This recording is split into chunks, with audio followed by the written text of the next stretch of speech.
আসসালামু আলাইকুম, আমি নাফিল ইসলাম। আমি আজকে আপনাদের ম্যাথ ক্লাস নিব অ্যাডমিশনের। তো আজকে আমাদের টপিক হচ্ছে বিন্যাস সমাবেশ। তো বিন্যাস সমাবেশ নিয়ে জানার আগে আমাদেরকে আগে জানতে হবে যে গণনার যোজন বিধি এবং গুণন বিধি বলতে আমরা কি বুঝি। তো একটা উদাহরণ দিয়ে শুরু করা যাক। গণনার যোজন বিধি, ধরো আমি ফার্স্টে স্কুল ক্যান্টিন হয়ে এরপরে ক্লাসরুমে যাব। তো আমার সামনে স্কুল ক্যান্টিনে যাওয়ার জন্য 3টা রাস্তা খালি আছে, আবার স্কুল ক্যান্টিন থেকে ক্লাসরুমে যাওয়ার জন্য 3টা রাস্তা খালি আছে। এখন আমি যদি স্কুল ক্যান্টিনে প্রথম রাস্তা দিয়ে যাই তাহলে আমি কিন্তু স্কুল ক্যান্টিনে এসে পড়েছি। এখন এই স্কুল ক্যান্টিনে আসার পরে আমার সামনে কিন্তু 3টা রাস্তা খালি আছে, তাহলে আমি প্রথম রাস্তা দিয়ে স্কুল ক্যান্টিন হয়ে ক্লাসরুমে যেতে পারি 3 উপায়ে। সেম ওয়েতে আমি যদি সেকেন্ড রাস্তা দিয়ে যাই তাহলে কিন্তু আমার সামনে ক্যান্টিনে যাওয়ার পরে ক্লাসরুমে যাওয়ার জন্য 3টা করে রাস্তা খালি থাকবে। তাহলে আমি সেকেন্ড রাস্তা দিয়ে যাওয়ার পরে ক্লাসরুমে যাওয়ার জন্য আমার সামনে কিন্তু আরও 3টা রাস্তা খালি। থার্ড রাস্তা দিয়ে যখন যাব তখনও কিন্তু আমার সামনে এরকম 3টা রাস্তা খালি থাকবে। এই যে আমি প্রথম রাস্তা, দ্বিতীয় রাস্তা বা তৃতীয় রাস্তা, এই 3টা রাস্তা দিয়ে যে ক্যান্টিনে গেলাম, এই 3টা রাস্তা দিয়ে যাওয়াটা কিন্তু একটা আরেকটার উপর কোনোভাবে নির্ভরশীল না। আমি ইন্ডিপেন্ডেন্টলি যে কোনো রাস্তা চুজ করে ক্যান্টিনে যেতে পারি। তাহলে আমি প্রথম রাস্তা দিয়ে যখন ক্যান্টিন হয়ে ক্লাসরুমে যাব সেই রাস্তাটা, সেকেন্ড রাস্তা দিয়ে ক্যান্টিন হয়ে ক্লাসরুমে যাব সেই রাস্তাগুলা, আবার থার্ড রাস্তা দিয়ে ক্যান্টিন হয়ে ক্লাসরুমে যাওয়ার রাস্তাগুলা, সবগুলা কিন্তু আলাদা আলাদা উপায়ে ক্লাসরুমে যাওয়ার প্রসেস। তো আমি যদি জানতে চাই তাহলে আমি কতভাবে ক্লাসরুমে পৌঁছাইতে পারবো, তাহলে কিন্তু আমি সবগুলাকে যোগ করে দিব। এই যে আমি ইন্ডিভিজুয়াল উপায়গুলোকে যোগ করে দিলাম যারা একটা আরেকটার উপর ডিপেন্ডেন্ট না, এটাই হচ্ছে আমার গণনার যোজন ব্যাধি। এবার আসি গণনার গুণন ব্যাধির ক্ষেত্রে। আমি প্রত্যেকবারই কিন্তু ক্যান্টিন হয়ে তারপরে ক্লাসরুমে যাচ্ছি। তো আমি যেহেতু প্রত্যেকবারই ক্যান্টিন হয়ে ক্লাসরুমে যেতে চাই, তাহলে ক্যান্টিনে যাওয়ার রাস্তাগুলা আর ক্যান্টিন থেকে ক্লাসরুমে যাওয়ার রাস্তাগুলা, এই রাস্তাগুলোকে এবার আমার বিবেচনায় নিতে হবে। এখন আমি প্রত্যেকবারই কিন্তু ক্যান্টিন হয়েই যেতে যাচ্ছি, তাহলে ক্যান্টিনে আসবো যে কয়ভাবে আর ক্যান্টিন থেকে ক্লাসরুমে যে যাবো যে কয়ভাবে, সবগুলো কি এবার ডিপেন্ড করবে না যে আমি ক্যান্টিনে আসতেছি কিভাবে আর ক্যান্টিন থেকে ক্লাসরুমে যাব কিভাবে। তো যেহেতু আমার ক্যান্টিনে আসা আর ক্যান্টিন থেকে যাওয়া এই 2টা রাস্তা একটা আরেকটার উপর ডিপেন্ড করতেছে, সেহেতু আমরা এই রাস্তাগুলোকে গুণ করে দিব। আমি যদি একটু অন্যভাবে বলতে চাই, দেখো আমি প্রত্যেকবারই কিন্তু শেষ অবস্থান বা শেষ ডেস্টিনেশন হিসাবে আমি যেতে চাই হচ্ছে ক্লাসরুমে। তো আমার শেষ গন্তব্য যদি ক্লাসরুম হয়, তাহলে আমি ক্যান্টিন থেকে ক্লাসরুমে পৌঁছানোর আগে আমাকে কিন্তু আগে পৌঁছাইতে হবে ক্যান্টিনে। তো আমার শেষ গন্তব্যে পৌঁছানোর জন্য আমাকে এর মাঝখানে একটা কাজ করতে হচ্ছে, তাহলে মাঝের কাজের উপরে লাস্টের কাজটা আমার ডিপেন্ড করবে। তো যেহেতু মাঝের কাজটা শেষ করে আমাকে লাস্টের কাজে যেতে হবে, তার মানে কি মাঝের কাজের উপর শেষ কাজটা আমার ডিপেন্ড করবে। তো মাঝের কাজটা আমি করতে পারতেছি হচ্ছে এই 3টা ওয়েতে, আর শেষ কাজটা আমি করতে পারতেছি এই 3টা ওয়েতে। তাহলে এই টোটাল এই 3টা আর ওই 3টা, এই 2 ধরনের কাজ করার পরেই কিন্তু আমি ক্লাসরুমে যেতে পারবো। তার মানে এই প্রথম 3টা কাজ আর শেষের 3টা কাজ কিন্তু একটা আর একটার উপর নির্ভরশীল। যেহেতু এরা নির্ভরশীল, তাহলে আমরা টোটাল কত উপায়ে ক্লাসরুমে যেতে পারবো সেটা হবে এই উপায়গুলোর গুণফল। এটাই হচ্ছে আমার গণনার গুণন ব্যাধি। ঠিক আছে, ওকে, তাহলে আমরা বিন্যাস শুরু করি। এখন বিন্যাস বলতে কি বোঝায়? বিন্যাস হচ্ছে আমরা কতগুলো জিনিস থেকে কিছু জিনিস বাছাই করে নিয়ে এরপরে আবার সাজাবো। তো ধরো আমি 3টা অক্ষর নিলাম XYZ, এই 3টা অক্ষর থেকে আমি 2টা অক্ষর নিয়ে শব্দ গঠন করব। অর্থবহ শব্দ হোক বা না হোক সমস্যা নেই, বাট আমরা শব্দ গঠন করতে চাই। তাহলে আমি কী কী উপায়ে শব্দ গঠন করতে পারি? একটা হতে পারে XY, একটা হতে পারে YX, একটা হতে পারে XZ, একটা হতে পারে ZX, একটা হতে পারে আমার YZ, একটা হতে পারে আমার ZY। টোটাল আমি কিন্তু 6টা শব্দ গঠন করতে পারতেছি। এখন আমাকে যদি এই 3টা অক্ষর না নিয়ে আমাকে বললো যে ইংরেজি অ্যালফাবেটের মধ্যে যে 26টা অক্ষর আছে, আমি ওই 26টা অক্ষর থেকেই শব্দ গঠন করতে চাই প্রতিবারে 2টা অক্ষর নিয়ে, তাহলে কি এভাবে আমার গুনে গুনে করা ফিজিবল হবে? অবশ্যই না। তো সেই ক্ষেত্রে আমরা একটা সূত্র ব্যবহার করব। সূত্রটা হচ্ছে NPR। এই NPR এর N মানে হচ্ছে আমার স্যাম্পল সাইজ, আর মানে হচ্ছে আমি কতগুলো জিনিস নিয়ে কাজ করতেছি। অর্থাৎ আমি যদি এই NPR-কে XYZ দিয়ে কল্পনা করি, তাহলে ব্যাপারটা এরকম দাঁড়ায় যে আমার XYZ এর ক্ষেত্রে N এর ভ্যালু দাঁড়াবে হচ্ছে 3 আর R এর ভ্যালু দাঁড়াবে হচ্ছে 2। তাহলে আমি XYZ এই 3টা অক্ষর থেকে 2টা অক্ষর নিয়ে শব্দ গঠন করতে পারি কত উপায়ে? 3P 2 উপায়ে।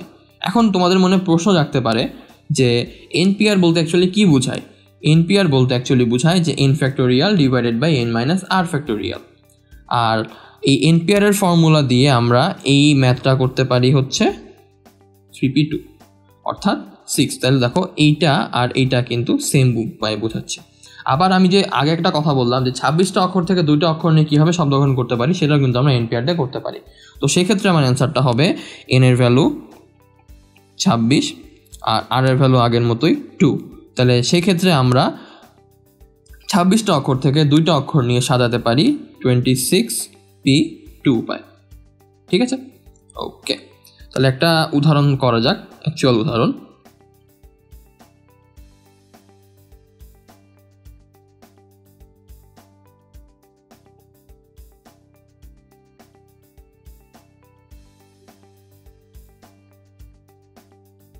আমাকে বলছে যে ডটার শব্দটির বর্ণগুলো নিয়ে কতগুলো শব্দ গঠন করা যাবে।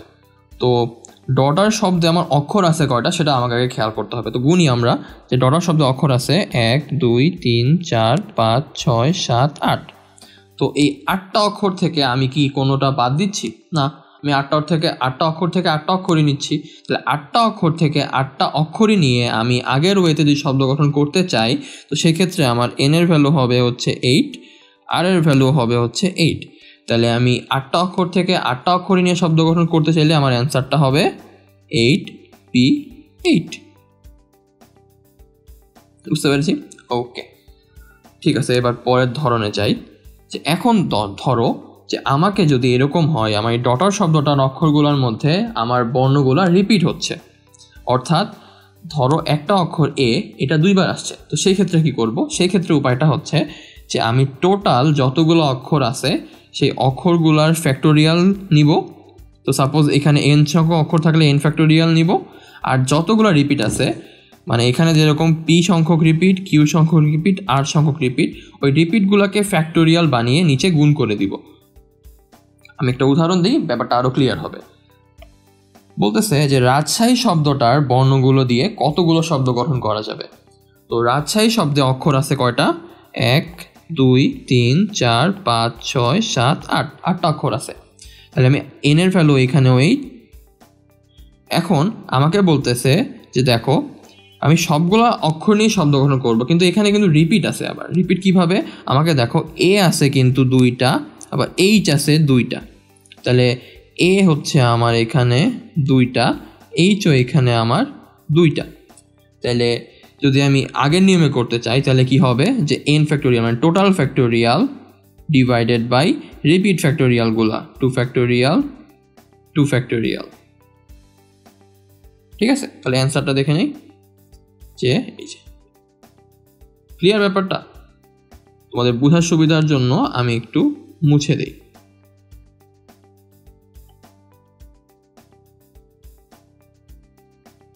ঠিক আছে, ওকে। তাহলে আমরা পরের ম্যাথে যাই, পরের টাইপে যাই। দেখো এই ম্যাথটা একটু মজার ম্যাথ। আমাকে বলতেছে যে গণিতের 5টা, পদার্থবিজ্ঞানের 3টা, রসায়নের 2টা একটা বই একটা তাকে সাজানো আছে। আমি এদেরকে কতভাবে সাজাতে পারবো যাতে করে একই বিষয়ের বইগুলা এক জায়গায় থাকবে। তো যেহেতু একই বিষয়ের বইগুলো এক জায়গায় থাকবে, তাহলে আমি একই বিষয়ের জন্য বক্স করে ফেলি। তো এখানে বিষয় আছে কয়টা? 1টা 2টা 3টা। তাহলে 3টা বক্স বানাই।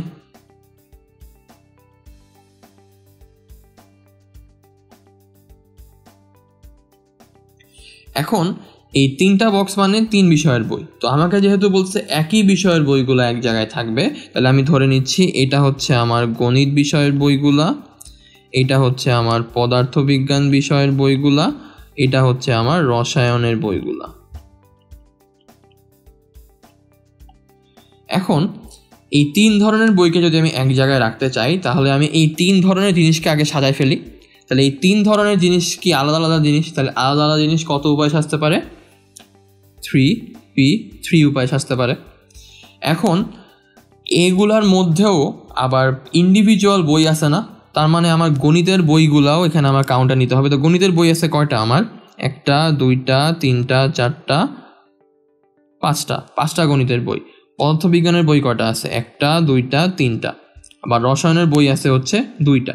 আমার কিন্তু বইয়ের টাইপটা বাছাই করে সাজানো শেষ, 3p3। এখন আমরা বইগুলাকে সাজাবো। তাহলে আমি যদি প্রথমে গণিতের বইগুলাকে সাজাই, তাহলে 5টা বই কত উপায় সাজতে পারে? 5 উপায়। 3টা পদার্থবিজ্ঞানের বই কত উপায় সাজতে পারে? 3 উপায়। আবার 2টা রসায়নের বই কত উপায় সাজতে পারে? 2 উপায়। এখন ওই যে গণনার গুণন ব্যাধির মতো আমাকে চাইছে টোটাল কতভাবে সাজানো সম্ভব। তো আমি ইন্ডিভিজুয়ালি সব সাজানোগুলো বের করে ফেলছি, মানে মাঝখানের উপায়গুলা, মানে মাঝখানের প্রসেসগুলো আমি করে ফেলছি। তো আলটিমেট গোল ছিল যে আমি কতগুলা টোটাল সাজাতে পারবো। তো যেহেতু আমার আলটিমেট গোল ছিল সবগুলাকে নিয়ে সাজানো, তাহলে আমি কি করবো? এগুলাকে এখন গুণ করে দিব। তাহলে 3p3 এর ভ্যালু হচ্ছে 3 ফ্যাক্টোরিয়াল, 5p5 এর ভ্যালু 5 ফ্যাক্টোরিয়াল, 3 ফ্যাক্টোরিয়াল, 2 ফ্যাক্টোরিয়াল। এটাকে যদি আমি গুণ করে দেই, তাহলে আমার অ্যান্সারটা আসে হচ্ছে 6 × 120 × 6 × 2। আশা করি ম্যাথটা বুঝতে পেরেছো। ওকে, তাহলে এবার পরের টাইপে যাই, শব্দ গঠন। এটা খুবই ইম্পর্টেন্ট টপিক। তো আসো একটা উদাহরণ দিয়ে শুরু করা যাক। আমাকে প্রথমে বলছে যে ডাইরেক্টর শব্দটার বর্ণগুলো দিয়ে কতভাবে সাজানো যায়। তো আমি যখনই শব্দ গঠনের ম্যাথগুলো করব, আমার প্রথম কাজ হচ্ছে অক্ষরগুলা গুনে ফেলা, রিপিট আছে কিনা চেক করা। তো ডাইরেক্টরে অক্ষর কয়টা আছে? 1 2 3 4 5 6 7 8, 8টা অক্ষর আছে। তাইলে আমার অক্ষর হচ্ছে 8টা। রিপিট কি আছে? অবশ্যই আছে, 1টা আর 2টা আর। আর কি কোনো রিপিট আছে? নাই। তার মানে আমার আর আছে হচ্ছে 2টা। তো প্রথম প্রশ্নের উত্তরটা তাহলে কি দাঁড়ায়? যে বর্ণগুলোকে কতভাবে সাজানো যাবে, মানে কি আমি টোটাল বিন্যাসটা বের করতে যাচ্ছি। তাহলে এখানে রিপিট যেহেতু আছে, তার মানে আমার অ্যান্সারটা কি হবে? প্রথমটার অ্যান্সার হবে 8 ফ্যাক্টোরিয়াল ডিভাইডেড বাই 2 ফ্যাক্টোরিয়াল। আচ্ছা, এর পরের ম্যাথটা আমাকে বলছে যে স্বরবর্ণগুলোকে একত্রে রেখে কতভাবে সাজানো যায়। এখন আমি তো গুনে ফেলেছিলাম যে অক্ষর আছে আমার 8টা, কিন্তু এখানে স্বরবর্ণ বা ভাওয়েল কয়টা আছে? স্বরবর্ণ বলতে কিন্তু ভাওয়েল বোঝায়। তো আমার ভাওয়েল আছে হচ্ছে 1টা 2টা 3টা, আই ই ও। তাহলে এই 3টা ভাওয়েল আমি কতভাবে নিতে পারি? 3 ফ্যাক্টোরিয়াল উপায় নিতে পারি, কিন্তু আমাকে কিন্তু এখানে বলছে যে আমি একত্রে রাখবো। তার মানে যেহেতু এদেরকে একসাথে রাখতে চাই, তাহলে আমি এদেরকে একটা অক্ষর হিসাবে বিবেচনা করব। তাহলে আমার আগে ডাইরেক্টর শব্দে অক্ষর ছিল হচ্ছে 8টা, 3টা অক্ষরকে আমি এখন একটা অক্ষর বানাই ফেলতেছি।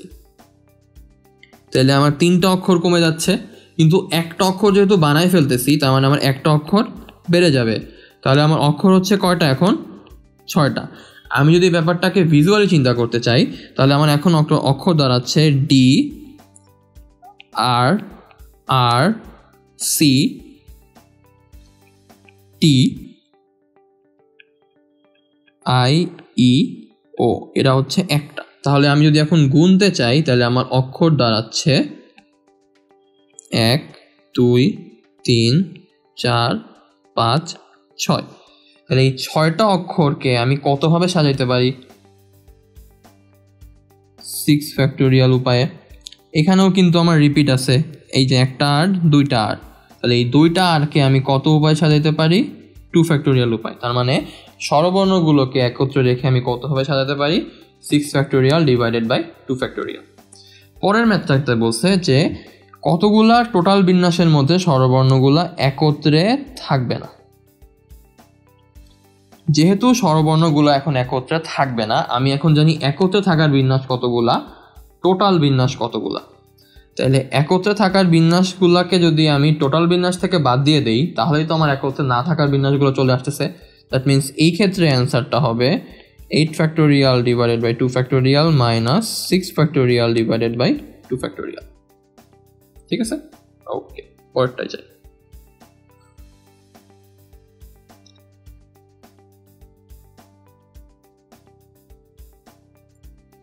পরেরটায় যাওয়া যাক।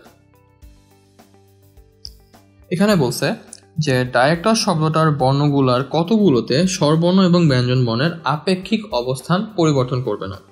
তো আমি আপেক্ষিক অবস্থান বোঝানোর আগে জায়গাগুলোকে ম্যাপিং করে ফেলি, অর্থাৎ কোন জায়গায় কোন অক্ষরটা আছে সেটা আগে গুনে ফেলি। তো ডাইরেক্টর শব্দর এটা হচ্ছে প্রথম জায়গা, second, third, fourth, fifth, sixth, 7, 8। তো এই 8টা জায়গার মধ্যে আমার স্বরবর্ণগুলো আছে হচ্ছে তার মানে 2 নাম্বার জায়গায়, 4 নাম্বার জায়গায় আর 7 নাম্বার জায়গায়। আর ব্যঞ্জন বর্ণগুলো আছে হচ্ছে 1 নাম্বার জায়গায়, 3 নাম্বার জায়গায়, 5, 6 এবং 8 নাম্বার জায়গায়। তো আমাকে বলছে যে স্বরবর্ণ এবং ব্যঞ্জন বর্ণগুলোর আপেক্ষিক অবস্থান পরিবর্তন করবে না। তাহলে স্বরবর্ণ যে 3টা জায়গায় আছে সেই 3টা জায়গাতেই তারা কতভাবে সাজতে পারে? 3 উপায়ে সাজতে পারে। আর ব্যঞ্জন বর্ণগুলা যে 5টা জায়গায় আছে, আমি কিন্তু 5টার থেকে 5টাই নিচ্ছি, তাহলে তারা কত উপায়ে সাজতে পারে? 5 উপায়ে সাজতে পারে। এখন এই ব্যঞ্জন বর্ণগুলোর মধ্যে আবার রিপিট আছে না, যে এই 2টা আর, তাহলে এইটা ডিভাইডেড বাই 2 ফ্যাক্টোরিয়াল হবে যে ব্যঞ্জন বর্ণগুলা যেই জায়গায় আছে সেই জায়গায় সাজতে পারার সংখ্যা। এখন আমি যেহেতু বলছি তারা আপেক্ষিক অবস্থান পরিবর্তন করবে না, তার মানে কি যে স্বরবর্ণগুলোও করতেছে না আপেক্ষিক অবস্থান পরিবর্তন, ব্যঞ্জন বর্ণগুলোও করতেছে না।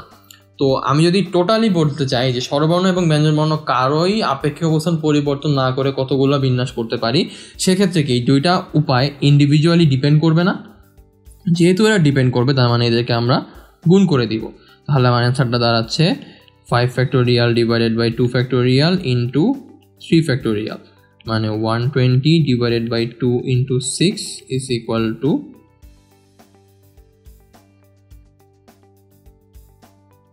60 ইন্টু 6 সমান সমান 360।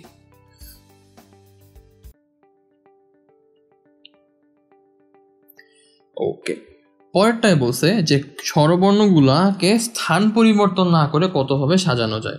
তো স্বরবর্ণগুলো যদি স্থান পরিবর্তন না করে, তো এইগুলা ছিল আমার হচ্ছে স্বরবর্ণগুলার জায়গা, আর এগুলা ছিল আমার ব্যঞ্জন বর্ণগুলার জায়গা। তো স্বরবর্ণগুলো যদি স্থান পরিবর্তন না করে তাহলে কারা স্থান পরিবর্তন করবে? ব্যঞ্জন বর্ণগুলা। তো ব্যঞ্জন বর্ণগুলা কত জায়গায় আছে? 5 জায়গায় আছে। তাহলে 5 জায়গায় 5টা ব্যঞ্জন বর্ণ আমরা কত উপায়ে বসাইতে পারি? 5 উপায়ে বসাইতে পারি। রিপিট আছে, তার মানে ডিভাইডেড বাই 2 ফ্যাক্টোরিয়াল। তার মানে স্বরবর্ণগুলো স্থান পরিবর্তন না করে সাজাতে চাইলে শুধুমাত্র ব্যঞ্জন বর্ণ স্থান পরিবর্তন করবে, এবং সেই ক্ষেত্রে আমার বিন্যাসটা হবে 5 ডিভাইডেড বাই 2 ফ্যাক্টোরিয়াল, মানে 120 divided by 2 is equal to 60। Same ওয়েতে আমাকে যদি বলে স্বরবর্ণগুলা স্থান পরিবর্তন করবে কিন্তু ব্যঞ্জন বর্ণগুলা স্থান পরিবর্তন করবে না, তার মানে আমার এই 5টা জায়গা ফিক্সড, এই 3টা জায়গা হচ্ছে স্থান পরিবর্তন করতেছে। তাহলে এই 3 জন যদি স্থান পরিবর্তন করে, তার মানে এই 3 জনকে আমরা 3টা জায়গায় কত উপায় সাজাতে পারি? 3 উপায় সাজাতে পারি। তার মানে ব্যঞ্জন বর্ণগুলো স্থান পরিবর্তন না করে সাজানোর উপায় 3 বা 3 ফ্যাক্টোরিয়াল। ঠিক আছে, ওকে, তাহলে পরের ম্যাথে যাই। এরপরে আমাকে বলছে যে এদের কতগুলোতে স্বরবর্ণগুলা ক্রম পরিবর্তন করবে না। ক্রম পরিবর্তন না করা মানে যে সাপোজ যে ডি এর পরে সবসময় আই থাকবে, ঠিক আছে?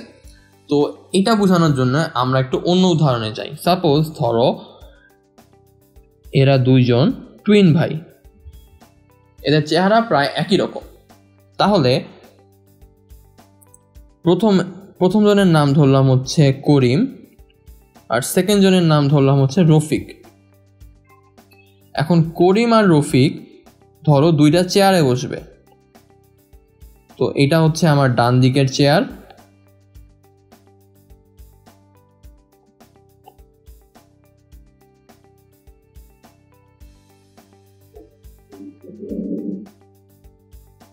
এটা হচ্ছে আমার বাম দিকের চেয়ার।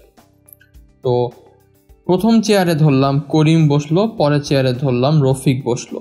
কিন্তু আমরা তো খালি চোখে যে যদি এরা আইডেন্টিক্যাল টুইন না হয় তাহলে কিন্তু বুঝতে পারবো না যে এই চেয়ারে অ্যাকচুয়ালি করিম বসছে না রফিক বসছে। তারপর তাদের যদি ইচ্ছা হয় তারা জায়গাটা চেঞ্জ করে বসে, যে রফিক এখানে বসলো করিম ওখানে বসলো, তাহলে কিন্তু আমরা বুঝতে পারবো না যে অ্যাকচুয়ালি কোন চেয়ারে কে আছে। আমরা জাস্ট এইটুকু বুঝতে পারবো যে এই দুই জায়গার মধ্যে দুইজন যমজ ভাই বসে আছে। অর্থাৎ তারা যদি তাদের অবস্থানগুলোকে ইন্টারচেঞ্জ করে, তারা যমজ হওয়া সত্ত্বেও বা যমজ হওয়ার কারণে আমরা কিন্তু বুঝতে পারতেছি না যে কোন চেয়ারে কে বসে আছে। তো আমরা এই প্রিন্সিপালটাকে এইখানে ব্যবহার করব। মানে হচ্ছে যেহেতু আমাকে বলছে এরা ক্রম পরিবর্তন করবে না, তার মানে কি যে চেয়ারের মতো কোন চেয়ারের রফিক আছে কোন চেয়ারে করিম আছে এটা কিন্তু আমরা বুঝতে পারতেছি না। অর্থাৎ প্রথম চেয়ারে যদি রফিক থাকে, পরের চেয়ারে যদি করিম থাকে, আমাদের চোখে কিন্তু দুইটা চেয়ারই ফিল আপ দেখাচ্ছে, দুইটা চেয়ারে দুইজন যমজ ভাই বসে আছে। যদি অল্টার করে বসে, যে প্রথম চেয়ারে ধরলাম পরের জন বসলো বা রফিক বসলো, আর সেকেন্ড চেয়ারে বসলো হচ্ছে করিম, সেক্ষেত্রেও কিন্তু আমরা বুঝতে পারবো না। আমরা জাস্ট বুঝতেছি যে দুইটা চেয়ার অকুপাইড, দুই চেয়ারে দুইজন যমজ ভাই বসে আছে। তো এই প্রিন্সিপালটা আমরা এই ম্যাথে ব্যবহার করব। তো আমাকে এখানে বলছে যে কতগুলোতে স্বরবর্ণগুলো ক্রম পরিবর্তন করবে না। তো স্বরবর্ণ এখানে আছে হচ্ছে আই, ই আর ও। তাহলে যেহেতু ক্রম পরিবর্তন করবে না, দ্যাট মিনস আই, ই আর ও সবসময় এই সিরিয়ালেই বসবে। মানে আই এর পরে যেখানেই বসুক ই কিন্তু আই এর পরেই বসবে, এবং ও সবসময় আই আর ই এর পরেই বসবে। তাহলে এই সিরিয়ালটা যদি আমাকে মেনটেন করতে হয় তাহলে আমরা এই তিনটা বর্ণকে একই রকমের বর্ণ ধরে নিব। তো যদি আমি এই তিনটাকে একই রকম ধরে নেই তাহলে আমার টোটাল বিন্যাসটা কীরকম হবে? তাহলে টোটাল অক্ষর আছে আমার 8টা, তার মানে 8 ফ্যাক্টোরিয়াল। রিপিট আছে আমার 2টা আর ডিভাইডেড বাই 2 ফ্যাক্টোরিয়াল। যেহেতু আমি ধরে নিচ্ছি যে ক্রম পরিবর্তন করবে না আর স্বরবর্ণগুলাকে একই রকম বর্ণ ধরে নিচ্ছি, তার মানে এই তিনটাও কিন্তু তখন ফিট হবে যে এরা আইডেন্টিক্যাল, মানে দেখতে একই রকম। তাহলে এই তিনটা যদি একই দেখতে হয় তাহলে আমার এক্সট্রা একটা কি আসবে? 3 ফ্যাক্টোরিয়াল আসবে। তাহলে যদি আমি কোনো কিছু সিরিয়ালটা ব্রেক করতে না চাই, তাহলে যাদের সিরিয়াল ব্রেক করতে চাবো না তাদেরকে আমরা একই রকম বর্ণ ধরে নিব, একই টাইপের জিনিস ধরে নিব। তাহলে যতগুলো জিনিস থাকবে সেগুলোকে আমি ফ্যাক্টোরিয়াল বানিয়ে জাস্ট টোটাল বিন্যাসে ভাগ করে দিব। তার মানে স্বরবর্ণগুলোকে যদি ক্রম পরিবর্তন করতে না চাই সেক্ষেত্রে আমার অ্যান্সারটা হবে 8 factorial divided by 2 factorial 3 factorial. Okay, পরেরটা আমাকে বলছে যে কতগুলোতে আই সর্বদা ই এর আগে থাকবে। দ্যাট মিনস এটাও কিন্তু ক্রম পরিবর্তনের মতোই, যে আই আর ই সবসময় একটা সিরিয়াল মেনটেন করবে, যে ই এর আগে আই থাকবে বা আই এর পরে ই থাকবে। তার মানে আমি তখন কি করব, যে আই আর ই এদেরকে সেম টাইপ ধরে নিব। তাহলে সেই ক্ষেত্রে আমার টোটাল বিন্যাসটা হবে 8 factorial divided by 2 factorial total বিন্যাস।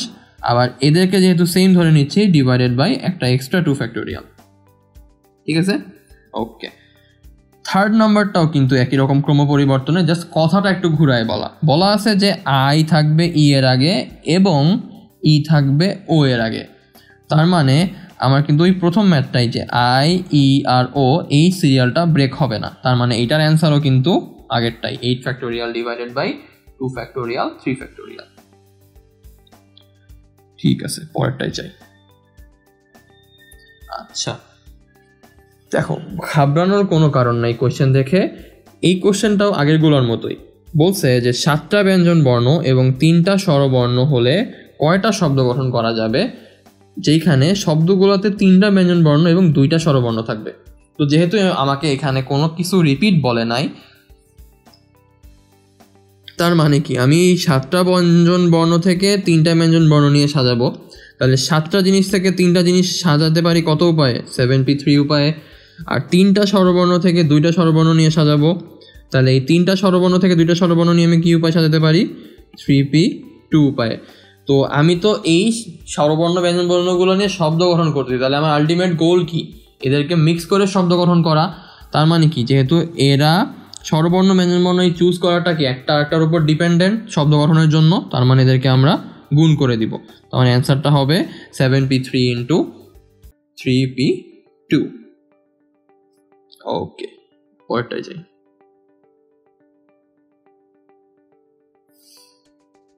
দেখো এই ম্যাথটা একটা মজার ম্যাথ। আমাকে বলছে যে 2 জন ঘ ইউনিটের পরীক্ষার্থীকে আমি পাশাপাশি বসাবো না। তো 2 জন ঘ ইউনিটের পরীক্ষার্থী যদি পাশাপাশি না বসে,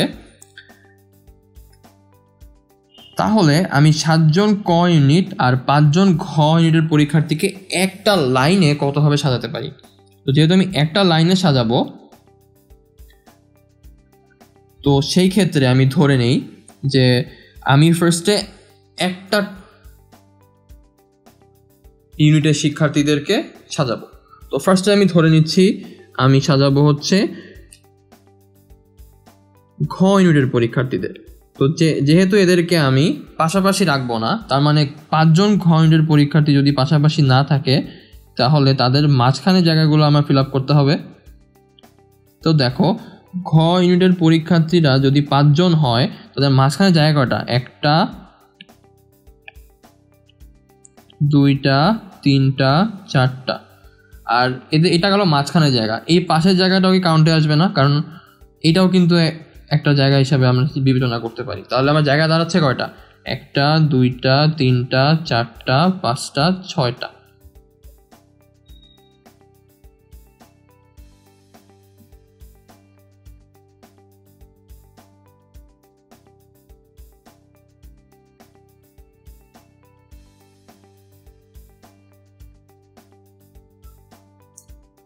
তো এই 6টা জায়গা ফাঁকা আছে আমার। এই 6টা জায়গায় আমি কাদেরকে বসাবো?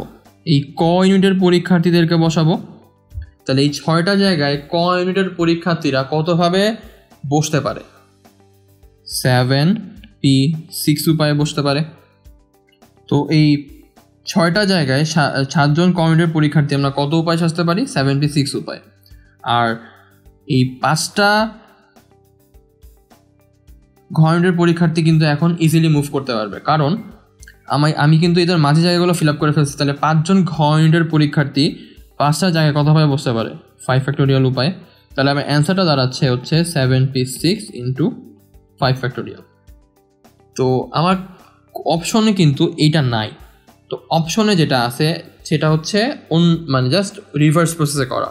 দ্যাট মিনস আমি যদি এখন উল্টাভাবে চিন্তা করি যে আমি ফার্স্টে বসাবো হচ্ছে ক ইউনিটের পরীক্ষার্থীদের, তাহলে ক ইউনিটের পরীক্ষার্থীদের যদি আমি বসাই, তাহলে তাদের জন্য জায়গা বরাদ্দ তারা থাকবে এই 7টা জায়গায়। 1 2 3 4 5 6 7। তাহলে এদের মাঝের জায়গা কয়টা? তাহলে 1টা 2টা 3টা 4টা 5টা 6টা। তাহলে মাঝের জায়গা 6টা, আর এই পাশে 2টা জায়গা আছে না? তাহলে কয়টা হলো? 8টা জায়গা। তাহলে এই 8টা জায়গায় কারা বসবে? এই ঘ ইউনিটের পরীক্ষার্থীরা বসবে। তাহলে জায়গা 8টা, মানুষ 5 জন, কত উপায় সাজাতে পারি? 8p5 উপায় সাজাতে পারি। তাহলে 8টা জায়গায় ঘ ইউনিটের পরীক্ষার্থী 5 জন কতভাবে বসতে পারে?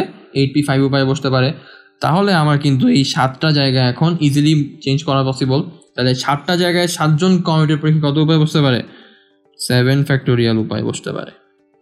তাহলে আমার অ্যান্সারটা হচ্ছে 7 ফ্যাক্টোরিয়াল × 8p5। সেকেন্ড টাইপ, পুনর্বিন্যাস। মানে হচ্ছে আমি একবার অলরেডি বিন্যাস করে ফেলছি, এইটা ছাড়া আর কত উপায় বিন্যাস করতে পারি। চলো একটা উদাহরণ করা যাক। বলছে স্বরবর্ণগুলার স্থান পরিবর্তন না করে পারমুটেশন শব্দটার অক্ষরগুলাকে কত উপায়ে পুনর্বিন্যাস করা যায়। তো আমি আপাতত এই ব্যাপারটা নিয়ে চিন্তা করতেছি না। তো আমি ফার্স্টে চিন্তা করবো যে স্বরবর্ণগুলার স্থান পরিবর্তন না করে পারমিউটেশন শব্দটার অক্ষরগুলাকে কতভাবে সাজানো যায়। তো স্বরবর্ণগুলো আছে আমার এখানে কয়টা? 1টা 2টা 3টা 4টা 5টা। তাহলে এই 5টা অক্ষর স্থান পরিবর্তন করবে না। তাহলে আমার অক্ষর আর আছে কয়টা? 1 2 3 4 5 6। তাহলে এই 6টা অক্ষর সাজবে নিজেদের মধ্যে। এখানে কি কোনো রিপিট আছে? হ্যাঁ আছে। কি আছে এখানে? আমার দেখো 2টা টি আছে। তাহলে 6টা ব্যঞ্জন বর্ণ নিজেদের মধ্যে সাজতে পারে 6 ফ্যাক্টোরিয়াল উপায়ে। আর যেহেতু রিপিট আছে তার মানে আমি 2 ফ্যাক্টোরিয়াল দিয়ে ভাগ করে দিব। 6 ফ্যাক্টোরিয়াল মানে হচ্ছে 720 ডিভাইডেড বাই 2 মানে হচ্ছে 360। তাইলে আমি সর্বর্ণগুলো স্থান পরিবর্তন না করে পারমুটেশন শব্দগুলোকে সাজাতে পারি কত উপায়? 360 উপায়। এখন স্বরবর্ণগুলা যেই জায়গায় আছে সেই জায়গায় তো আছে পারমুটেশন শব্দটার মধ্যে, তাই না? তাহলে স্বরবর্ণগুলার স্থান ফিক্সড রেখে পারমুটেশন নিজেও কিন্তু একটা বিন্যাস। তাহলে আমাকে কিন্তু বলছিল যে আমরা কত উপায়ে পুনর্বিন্যাস করতে পারি। দ্যাট মিনস আমি এক্সিস্টিং বিন্যাসটা কিন্তু নিতে পারবো না। তো এক্সিস্টিং বিন্যাস যদি নিতে না পারি তাহলে এটাকে আমি বাদ দিয়ে দিব। তো এক্সিস্টিং বিন্যাস আমার কয়টা ছিল? একটা, এই পারমুটেশনটাই। তাহলে 360 থেকে এই একটা বিন্যাস বাদ দিয়ে দিলেই আমি পাচ্ছি যে কত উপায়ে আমি পুনর্বিন্যাস করতে পারবো। বাট সবসময় যে -1 হবে তা কিন্তু না।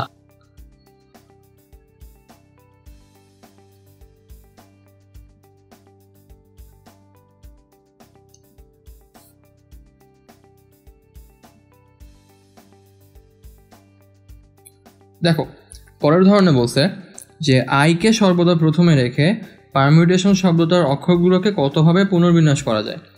তো আইকে সর্বদা প্রথমে রেখে কতভাবে সাজানো যায় সেটা আমরা আগে চেক করি। তো এখানে দেখো অক্ষর কয়টা আছে সেটা আমরা আগে প্রথমে গুনতে হবে। তো অক্ষর আছে হচ্ছে 1 2 3 4 5 6 7 8 9 10 11।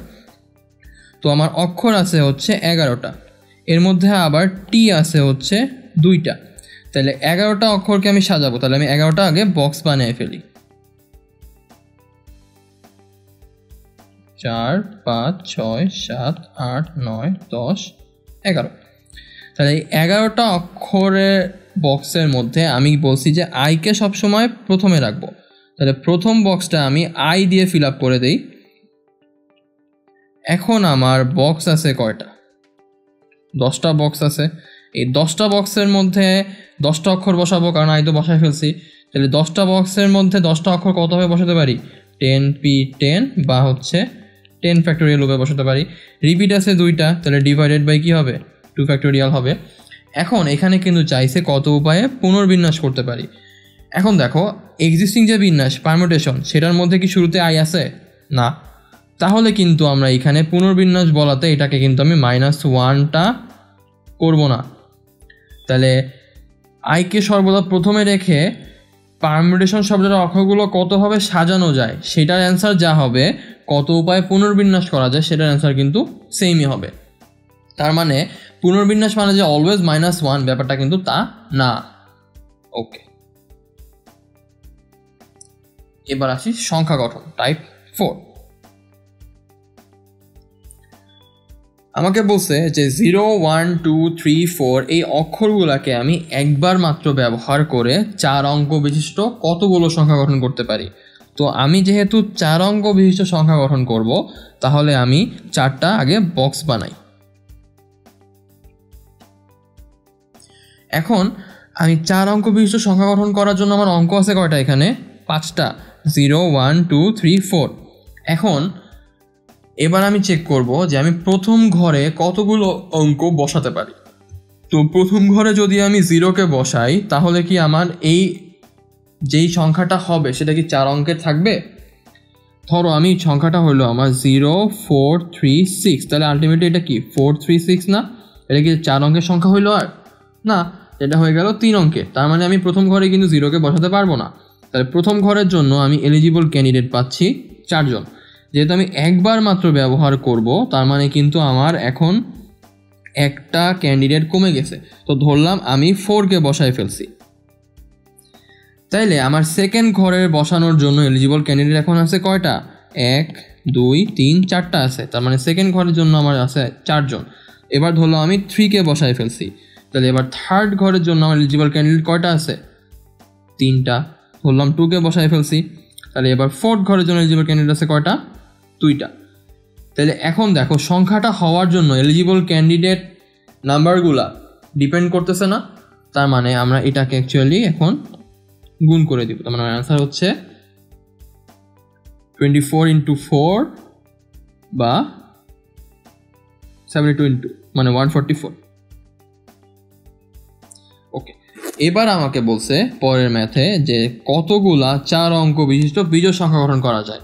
তাহলে আবারও আমি 4 অঙ্ক বিশিষ্ট বলাতে 4টা বক্স বানাই ফেলছি। বক্স উপায়ে মানে বক্স মেথডে করলে তোমার কিন্তু সুবিধা হবে, মানে অ্যাকচুয়ালি আমার সুবিধা হয় করতে। তো আশা করি তোমাদেরও সেম বেনিফিট তোমরা পাবা। তো বলতেছে যে কতগুলো বিজোড় সংখ্যা গঠন করা যায়। তো যদি সংখ্যাটা বিজোড় হইতে হয় তাহলে কি হইতে হবে, লাস্টের ডিজিটটা সবসময় বিজোড় হইতে হবে। তাহলে আমার এখানে বিজোড় সংখ্যা অঙ্ক আছে কয়টা, 2টা। তাহলে আমি ধরে নেই প্রথমে আমি 1 বসাই দিচ্ছি, তাহলে আমার কিন্তু হিসাবের থেকে 1 প্রথমেই বাদ। তাহলে এখন আবার আগের মতো প্রথম ঘরের জন্য এলিজিবল ক্যান্ডিডেট কয়টা, আমি কিন্তু প্রথম ঘরে এবারও 0 বসাতে পারবো না, কারণ 4 অঙ্কের সংখ্যা গঠন করতে হবে। তাহলে প্রথম ঘরে বসানোর জন্য অঙ্ক আছে আমার এখন কয়টা, 1 2 3, 3টা অঙ্ক। তাহলে এখন আমি ধরো একটা অঙ্ক বসাই ফেলছি, তাহলে 3টা অঙ্ক ছিল, এখন একটা কমে গেল, তাহলে এখন অঙ্ক আছে কয়টা, আর আছে 3টা। তাহলে সেকেন্ড ঘরের জন্য এলিজিবল ক্যান্ডিডেট কয়টা, 3টা, একটাও কমে গেল, এখন আছে কয়টা, 2টা। তাহলে থার্ড ঘরের জন্য এলিজিবল ক্যান্ডিডেট 2টা। তাহলে সেম ওয়েতে আমি যদি 3 বসাই লাস্টের ঘরে, তাহলে এরকম কি প্রথম ঘরের জন্য এলিজিবল ক্যান্ডিডেট আবারও পাবো 3টা, সেকেন্ড ঘরের জন্যও 3টা, থার্ড ঘরের জন্য 2টা। এদেরকে আমি গুণ করে দিব, তাহলে আমার হচ্ছে এখানে আছে 18, এখানে আসছে 18। তাহলে এই যে আমি 3-এর জন্য একবার বের করলাম, 1-এর জন্য একবার বের করলাম, এটা কি ইন্ডিভিজুয়াল উপায় না, ইন্ডিভিজুয়াল সংখ্যা। তাহলে টোটাল কতগুলো সংখ্যা হবে, এদেরকে আমি যোগ করে দিব, তার মানে টোটাল সংখ্যা হবে আমার 36। এখন আমরা একটা শর্টকাট শিখব। শর্টকাটটা হচ্ছে যে যদি ধরো আমাকে দ্রুত ম্যাথ করতে হবে, তো সেই ক্ষেত্রে শর্টকাটটা হচ্ছে যে আমার ঘর কয়টা সেটা আগে চেক করব। ঘর এখানে আছে হচ্ছে 4টা, মানে যেহেতু 4 অঙ্কের সংখ্যা গঠন করব। আবার চেক করব যে এলিজিবল ম্যাথ নাম্বার কয়টা। তারপর আমার শর্টকাটটা আমি লিখে ফেলি, যে শর্টকাটটা হচ্ছে আমার NPR divided by N into হচ্ছে M। এইখানে Nটা কি, N হচ্ছে টোটাল নাম্বার, Mটা কি, M হচ্ছে প্রথম ঘরে, এই যে প্রথম ঘরে বসাবো, যে এই প্রথম ঘরে বসানোর জন্য এলিজিবল সংখ্যা। তাহলে এইখানে যেহেতু 0 আছে, তার মানে প্রথম ঘরের জন্য একটা কম হবে, তাহলে M এর ভ্যালু এখানে আসবে হচ্ছে আমার কত, 4। টোটাল নাম্বার কয়টা, 5টা। আর আমি এই 5টা অক্ষর থেকে কয়টা অক্ষর নিয়ে, মানে 5টা অঙ্ক থেকে কয়টা অঙ্ক নিয়ে শব্দ গঠন করতেছি, 4টা। তাহলে আমার 5 হচ্ছে N এর ভ্যালু, আর R এর ভ্যালু হচ্ছে 4। তাহলে আমার অ্যান্সার হচ্ছে 5P4 ইন্টু হচ্ছে 4 ডিভাইডেড বাই হচ্ছে 5। ঠিক আছে, তো শর্টকাটটা আমি লিখে দিচ্ছি, তোমরা আশা করি বুঝতে পারবা।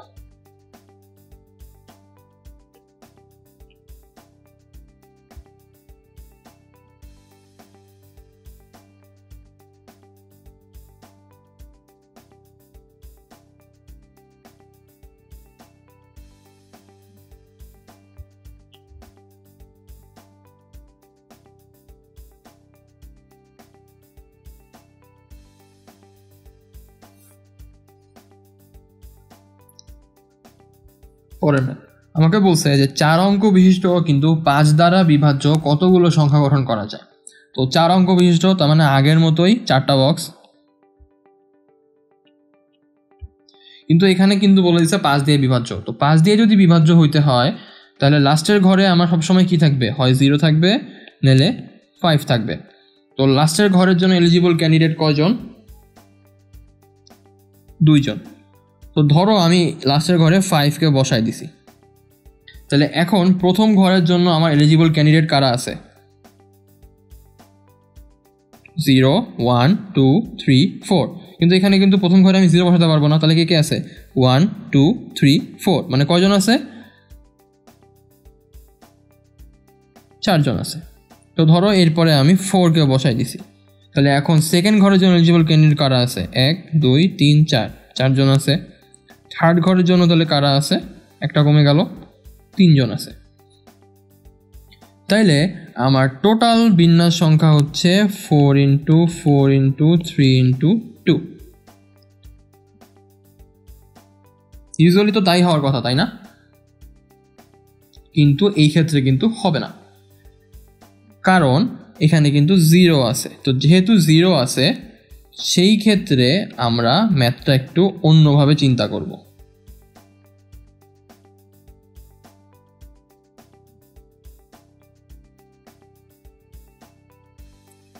দেখো, আমরা এতক্ষণ ধরে ভাবতেছিলাম যে আমার 4টা অঙ্ক বিশিষ্ট যেহেতু সংখ্যা গঠন করতে চাই, তার মানে 4টা বক্স করে নিব।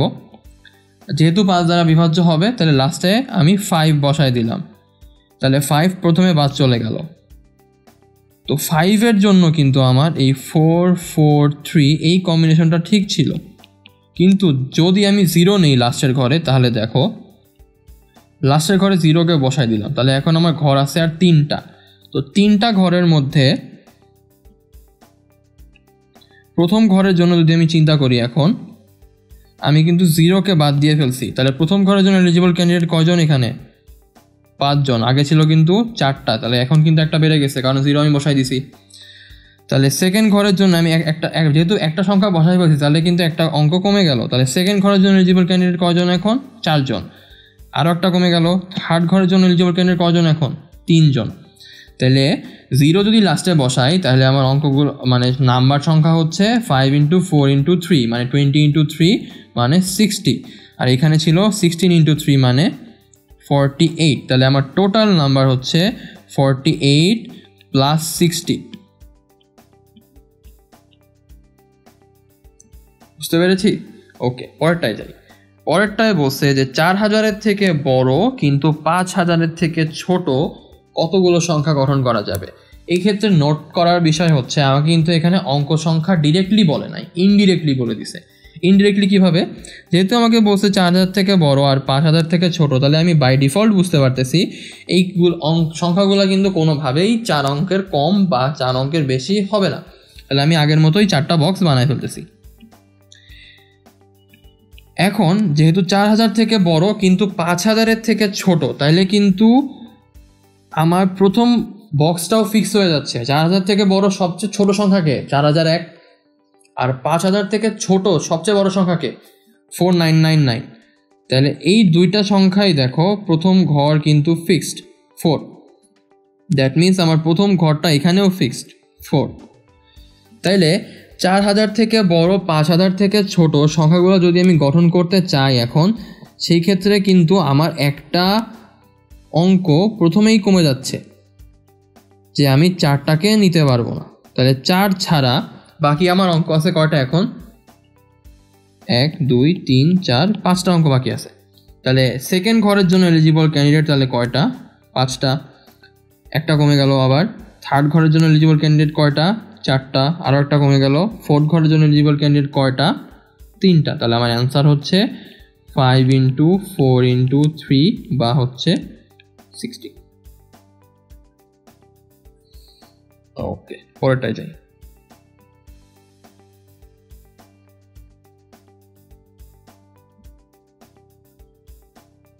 আচ্ছা, এইবার আমাকে বলছে যে 0 1 2 3 4 এই 5টা অঙ্ক দিয়ে 4000 থেকে বড় কতগুলো সংখ্যা গঠন করা যায়। এবার কিন্তু আমার আর ক্যাপস লক নাই, মানে আমি সবচেয়ে বেশি কতগুলা সংখ্যা গঠন করতে পারবো বা কতগুলা অঙ্কের সংখ্যা গঠন করতে পারবো সেটা কিন্তু আমাকে ডিফাইন করে দেয় নাই।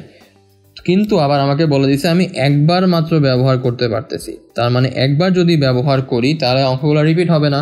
তো রিপিট যদি না হয়, একটা অঙ্ক একবারই যদি ব্যবহার করি, তাহলে আমার কতগুলো অঙ্কের সংখ্যা অ্যাকচুয়ালি পসিবল? অ্যাট বেস্ট 5 অঙ্কের পসিবল। তো আমি তার মানে 4000 থেকে বড় কতগুলা অঙ্কের সংখ্যা পাবো? একটা পাবো হচ্ছে 4 অঙ্কের, একটা পাবো হচ্ছে 5 অঙ্কের। তাহলে 4 অঙ্কের জন্য আমি 4টা বক্স বানাই ফেলি, আর 5 অঙ্কের জন্য আমি 5টা বক্স বানাই ফেলি। তো ফার্স্টে 4 অঙ্কেরটা ফিল আপ করি। যেহেতু 4000 থেকে বড়, তাহলে অবভিয়াসলি প্রথম অঙ্কের জন্য 4 অঙ্কটা বের করতে চাইলে প্রথম ঘরে 4 বসে যাবে। তাহলে বাকি ঘরের জন্য এলিজিবল ক্যান্ডিডেট কারা হচ্ছে? এই চারটা যে কোনো একটা, তার মানে এলিজিবল ক্যান্ডিডেট হচ্ছে 4, আরও একটা কমে গেল, সেকেন্ড ঘরের জন্য এলিজিবল ক্যান্ডিডেট 3, আরও একটা কমে গেল, থার্ড ঘরের জন্য এলিজিবল ক্যান্ডিডেট 2। তাহলে 4 অঙ্কের সংখ্যা গঠন করা যাবে কয়টা? 4 × 3 × 2 মানে হচ্ছে 24। এবার আমাকে বলছে যে 5 অঙ্কের সংখ্যা গঠন করা যাবে। তো 5 অঙ্কের সংখ্যা যদি আমি ধরো 1 0 2 3 4 নেই, এটা কিন্তু লোয়েস্ট পসিবল, কারণ আমি শুরু থেকে অঙ্কগুলোকে ক্রমান্বয়ে বড় বানাইছি। তো এই সংখ্যাটাও কিন্তু 4000 থেকে বড় হচ্ছে। তো এই সংখ্যার প্রথমে কিন্তু আর 4 নাই, 1 আছে, তার মানে এখানে কিন্তু আমার প্রথম ঘরটার ফিক্সড না। তো প্রথম ঘরে আমি যে কোনো অঙ্কই বসাতে পারি, কিন্তু প্রথম ঘরে কিন্তু 0 বসবে না। 0 বসলে কিন্তু আবার সেটা 4 অঙ্কের হয়ে যাবে, 5 অঙ্কের কিন্তু হবে না। তাহলে প্রথম ঘরের জন্য আমার এলিজিবল ক্যান্ডিডেট তাহলে কয়টা হচ্ছে? এই 5টার মধ্যে 0 বাদ যাবে, তাহলে 5টার মধ্যে 0 বাদ দিলে কে থাকে? 1 2 3 4, 4টা থাকে। তাহলে প্রথম ঘরের জন্য এলিজিবল ক্যান্ডিডেট 4টা, একটা কমাই ফেলছি। সেকেন্ড ঘরের জন্য এলিজিবল ক্যান্ডিডেট কয়টা হবে? তাহলে 4টা, তাহলে এক এক করে কমতেছিল, তাহলে 3 2 1। তাহলে আমার অ্যান্সার হবে 4 × 4 × 3 × 2 × 1 16 48 96। তাহলে অ্যান্সার 24 + 96।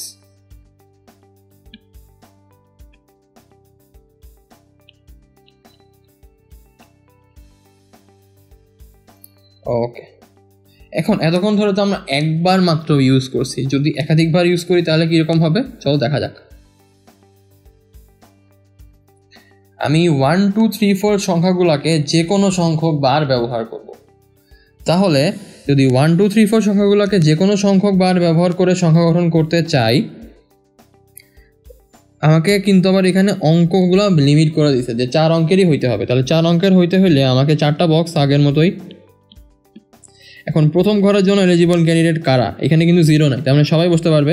তাহলে প্রথম ঘরের জন্য এলিজিবল ক্যান্ডিডেট 5টাই, যেহেতু রিপিট করবে তার মানে কিন্তু আমার অঙ্কগুলো আর কমবে না। তাহলে সেকেন্ড ঘরের জন্য কয়জন হবে? 5 জন, থার্ডের জন্য 5 জন, ফোর্থের জন্য 5 জন। তাহলে আমার অ্যান্সার হচ্ছে কি 5 × 5 × 5 × 5 মানে হচ্ছে 5⁴। ওকে, পরেরটাই বলছে যে কতগুলো বিজোড় সংখ্যা পসিবল, 4 অঙ্কেরই কিন্তু। তাহলে আবারও 4টা বক্স, কিন্তু এবার কি যে আমার লাস্টে বিজোড় অঙ্ক বসতে হবে। তো লাস্টে যদি বিজোড় অঙ্ক বসে, এখানে কিন্তু যে কোনো সংখ্যক বার ব্যবহার করতে পারবো। তাহলে লাস্টে বিজোড় অঙ্ক যদি বসাতে চাই, তাহলে বিজোড় অঙ্ক কে কে আছে? 1 3 আর 5। তাহলে এই 3টা বিজোড় অঙ্ক লাস্টে বসতে পারবে। তাহলে লাস্ট ঘরের জন্য এলিজিবল ক্যান্ডিডেট কারা? এই 3 জন। এখন বাকি ঘরগুলায় বাকিরা বসবে, কিন্তু এই 3 জনের একজন যদি লাস্টে বসে, সে কিন্তু এবার রিপিট করতে পারবে। তার মানে কিন্তু সে কিন্তু বাকি ঘরের জন্য তার এলিজিবিলিটি শেষ হয়ে যায় নাই।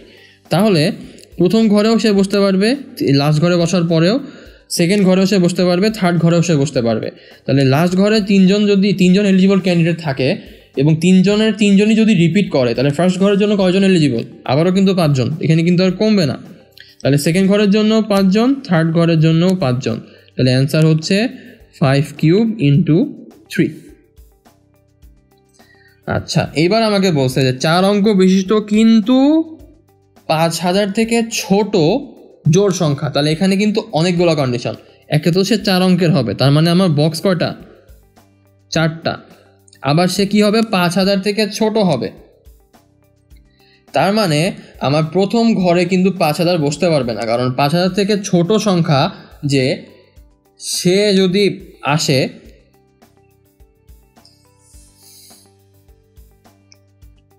তার প্রথম অঙ্ক কিন্তু 5 হবে না, কি হবে?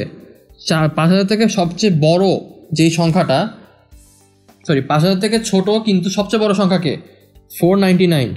তো তার প্রথম ঘরে কি 5 আছে? নাই, তার মানে প্রথম ঘরে কিন্তু এখানে 5 বসবে না। তাহলে প্রথম ঘরে যদি 5 না বসে, তাহলে প্রথম ঘরের জন্য এলিজিবল ক্যান্ডিডেট কারা? এখন যদিও রিপিট করা যাবে, কিন্তু এখানে কিন্তু 5কে বসাতে পারবো না, কারণ আমার কন্ডিশন দিয়ে দিছে 5000 থেকে ছোট হতে হবে। তাহলে 5000 থেকে ছোট কিন্তু রিপিট করা যাবে, এই এমন অঙ্কগুলো কারা? 1 2 3 4। তাহলে প্রথম ঘরের জন্য এলিজিবল ক্যান্ডিডেট কারা? 4 জন। সেকেন্ড ঘরের জন্য এলিজিবল ক্যান্ডিডেট কারা? তাহলে এখন কিন্তু আর ওই 5 আনএলিজিবল না, সেও কিন্তু এখন এলিজিবল। তাহলে সেকেন্ড ঘরের জন্য এলিজিবল ক্যান্ডিডেট কারা? 5 জন। থার্ড ঘরের জন্যও কিন্তু 5 জন। এখন আমাকে লাস্টে বলছে জোড় সংখ্যা, তার মানে কি লাস্ট ঘরটা এখন ফিক্স হয়ে যাবে। তো লাস্ট ঘরে কিন্তু 1, 3 আর 5 বসতে পারতেছে না। তো লাস্ট ঘরের জন্য কারা বসবে? 2 আর 4 বসবে। তাহলে লাস্ট ঘরের জন্য এলিজিবল ক্যান্ডিডেট কারা? মাত্র 2 জন। তাহলে 4 অঙ্ক বিশিষ্ট হয়ে গেল, 5000 থেকে ছোটও হয়েছে, জোড় সংখ্যা হয়েছে। তাহলে অ্যান্সারটা হবে হচ্ছে 4 × 5 × 5 × 2, মানে 10, 50, 200, 200 পসিবল। বুঝতে পারছি? ওকে, দেখো এই ম্যাথটা কুয়েটে আসছে একবার, বাট ম্যাথটা খুবই ইজি। আমাকে বলছে খুলনা শহরের টেলিফোন নাম্বার শুরু হয় 72, 73, 76 দিয়ে, এবং টেলিফোন নাম্বারগুলো 6 ডিজিটের। তাহলে 6 ডিজিটের যদি হয় তাহলে আমি 6টা বক্স বানাবো। এখন 6টা বক্স যদি বানাই, 6টা বক্সের প্রথম 2টা ঘর কিন্তু সবসময় ফিক্সড, একবার বসবে হচ্ছে 72। তাহলে শুধুমাত্র আমি 72 বসাই, তাহলে এখন বাকি ঘরগুলোর মধ্যে যে কোনো ডিজিট বসতে পারবে। তো টেলিফোন নাম্বারে কিন্তু 0 থাকে, 1 থাকে, এবং এই নাম্বারগুলো কিন্তু রিপিটও করে। যেমন ধরো তোমরা সবাই 01711 এরকম ধরনের নাম্বারের সঙ্গে পরিচিত, 01844 নাম্বারের সঙ্গে পরিচিত, তারপরে হচ্ছে 01199 এই ধরনের নাম্বারের সঙ্গে কিন্তু পরিচিত। তো এই নাম্বারগুলো দেখো, নাম্বারগুলো কিন্তু রিপিট হয় এবং 0 বসে। তাহলে আমার কাছে অঙ্ক আছে কয়টা? 0 থেকে 9 পর্যন্ত সবাই আছে না? তো 0 থেকে 9 পর্যন্ত অঙ্ক কয়টা? আসলে 10টা অঙ্ক। তাহলে এই ঘরে কি 10টা অঙ্কই বসতে পারবে। তো যেহেতু অঙ্কগুলো রিপিট হয়, তার মানে সেকেন্ড ঘরেও 10টা অঙ্ক বসতে পারবে, থার্ড ঘরেও 10টা, ফোর্থ ঘরেও 10টা। তার মানে আমার 72 দিয়ে শুরু হয় এইরকম টেলিফোন নাম্বার কয়টা পসিবল? 10⁴ সংখ্যক। তাহলে 73 দিয়ে শুরু হয় এরকম টেলিফোন নাম্বার কয়টা পসিবল? আবার আগের মতোই 10, 10, 10, 10, মানে আরও একটা 10⁴। 76 দিয়ে শুরু হয় এরকম টেলিফোন নাম্বার কয়টা পসিবল? আবার আগের মতোই 10, 10, 10, মানে 10⁴। তাহলে অ্যাকচুয়ালি অ্যান্সার দাঁড়াচ্ছে 10⁴ প্লাস 10⁴ প্লাস 10⁴। দ্যাট মিনস 3 × 10⁴ সংখ্যক টেলিফোন নাম্বার পসিবল। আচ্ছা, এবার একটা পুনরাবৃত্তিমূলক বিন্যাসী, বাট একটু অন্যভাবে চিন্তা করতে হবে। সেটা হচ্ছে আমাকে বলছে 3টা চিঠি 5টা পোস্ট বক্সে কতভাবে পাঠানো যেতে পারে। তো এই ক্ষেত্রেও যেহেতু পুনরাবৃত্তিমূলক বিন্যাস, তার মানে আমার a⁴ এর ফর্মুলাটা আসবে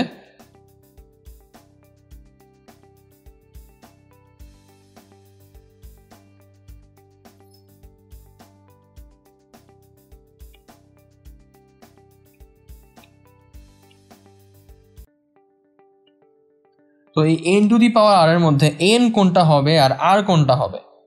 তো n হবে হচ্ছে যে একটার বেশি জিনিস নিতে পারে। তো এখানে পোস্ট বক্স নিশ্চয়ই একটার বেশি চিঠি নিতে পারবে। আর r হবে হচ্ছে যে একটার বেশি জায়গায় যেতে পারে। তার মানে তুমি 3টা চিঠির মধ্যে চিঠিগুলো কি বিভিন্ন পোস্ট বক্সে ঢুকাইতে পারবা। তাহলে এই ক্ষেত্রে আমার পোস্ট বক্সের সংখ্যা হচ্ছে n আর চিঠির সংখ্যা হচ্ছে r। তার মানে অ্যান্সারটা হবে পোস্ট বক্সের সংখ্যা 5⁴, মানে হচ্ছে 3। ধরো আরেকটা ম্যাথ করা যাক, যে 3 জন প্রফেসর পদপ্রার্থী 5 জনের ভোটে নির্বাচিত হবেন, কত প্রকারে ভোট দেওয়া যায়? তো নির্বাচিত হবে কারা? প্রফেসররা। তার মানে প্রফেসররা ভোট নিতে পারবে। তাহলে এইখানে আমার n এর ভ্যালু হচ্ছে 3। আর ভোট দিবে কারা? যারা যেই 5 জন মানুষ আছে, তাহলে তারা হচ্ছে আমার r। তাহলে কত উপায়ে নির্বাচিত হতে পারে? 3⁵ উপায়ে নির্বাচিত হতে পারে। একটা ভিন্ন ধরনের ম্যাথ করা যাক। ধরো তুমি একটা স্কুলে পড়ো, তোমার স্কুলের বার্ষিক পুরস্কার বিতরণী অনুষ্ঠানে 2 ধরনের পুরস্কার দেওয়া হবে।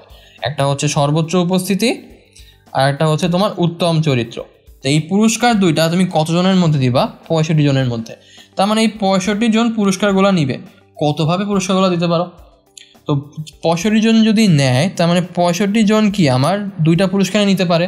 তাহলে 65টা এখানে হচ্ছে আমার n এর ভ্যালু, আর পুরস্কারগুলো হচ্ছে আমার r এর ভ্যালু। তার মানে অ্যান্সার হচ্ছে 65⁵।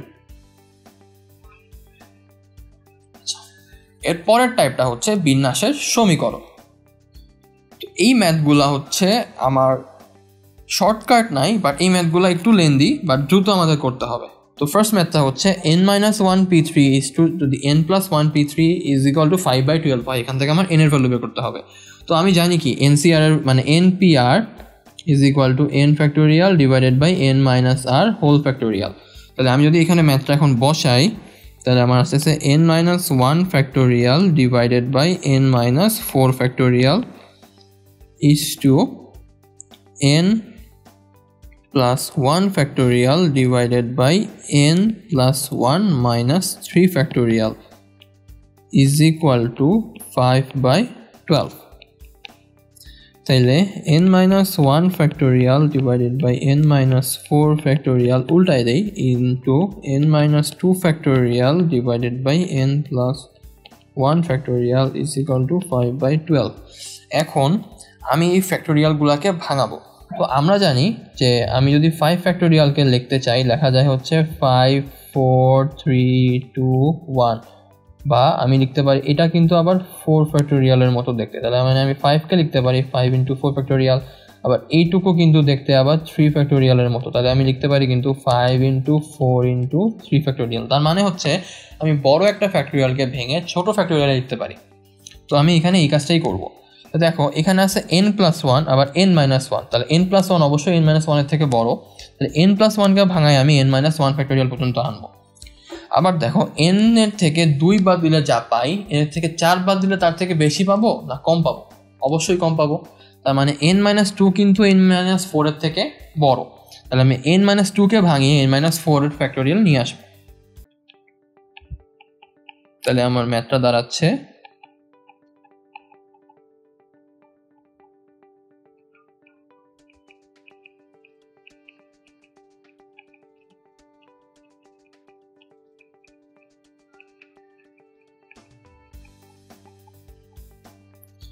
এখন দেখো এখান থেকে আমার কিছু জিনিস বাদ চলে যায়, n-4 n-4 বাদ, n-1 ফ্যাক্টোরিয়াল n-1 ফ্যাক্টোরিয়াল বাদ, তাহলে আমার কি থাকতেছে n square minus 2n minus 3n plus 6 divided by n square plus n is equal to 5/12। যদি ক্রস মাল্টিপ্লিকেশন করে দেই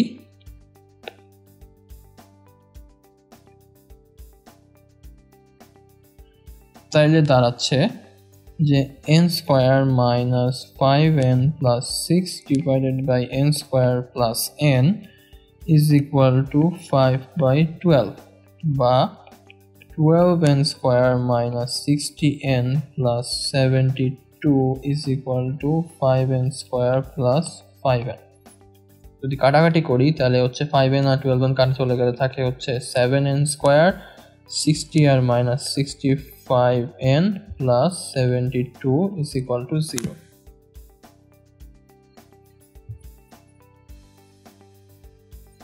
তো এখন এটাকে আমরা মিডল টার্ম ব্রেক করব।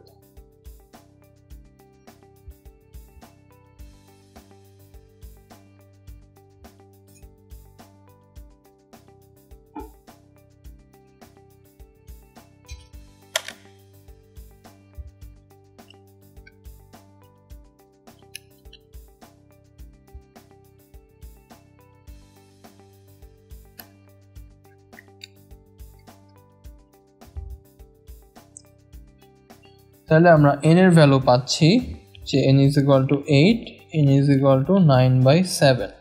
এখন n is equal to 9/7 কিন্তু এখানে এলিজিবল না, কারণ n এর ভ্যালু কখনোই পূর্ণ সংখ্যা বা ছাড়া নেগেটিভ বা 0 হতে পারবে না। দ্যাট মিন্স আমার n এর ভ্যালু হচ্ছে 8।